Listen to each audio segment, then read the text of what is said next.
रात की अजीब आवाज। गांव में रात के समय एक अजीब सी आवाज सुनाई देने लगी थी।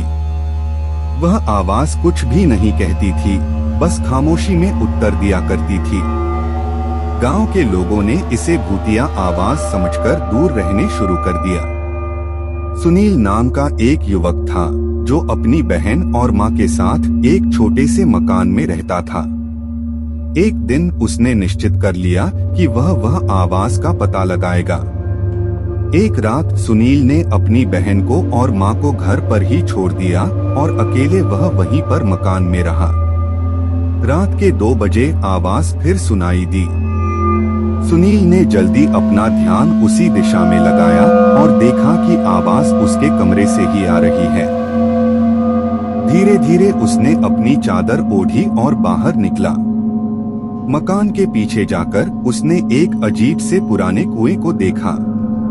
कुएं की गहराई से वह आवाज आ रही थी। सुनील ने सोचा कि शायद वहां कुछ छिपा है।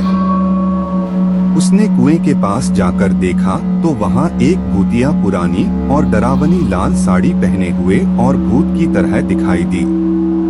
भूत ने सुनील को देखा और कहा, तुम्हें मेरा यहाँ क्या काम है?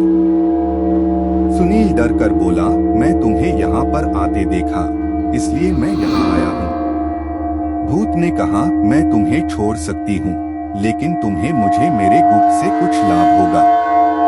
सुनील ने सोचा कि इसे मौका मिला है और उसने भूत से कहा, मैं तुम्हारे लिए जो कुछ भी चाहूँगा वह मैं तुम्हें दूंगा। भूत ने कहा, ठीक है, मुझे एक लाल किताब चाहिए जो कुएं के नीचे छिपा हुआ है। तुम्हें वह किताब मुझे देनी होगी। सुनील ने भूत की बात मान ली और वह वहीं से किताब लेकर भूत के पास गया। भूत ने कहा, तुमने जो वादा किया था वह मैं पूरा करती हूँ। भूत ने अपनी गाड़ी लेकर सुनील को उसके घर तक पहुँचा दिया। सुनील ने उस लाल किताब को देखकर अपने दोस्तों को यह सब बताया। उसके दोस्तों ने उसे माना किया कि यह सब सिर्फ एक खोज है और कुछ नहीं है। लेकिन सुनील को वह लाल किताब हर रात भूत के आवाज से बचाने में मदद करता रहा।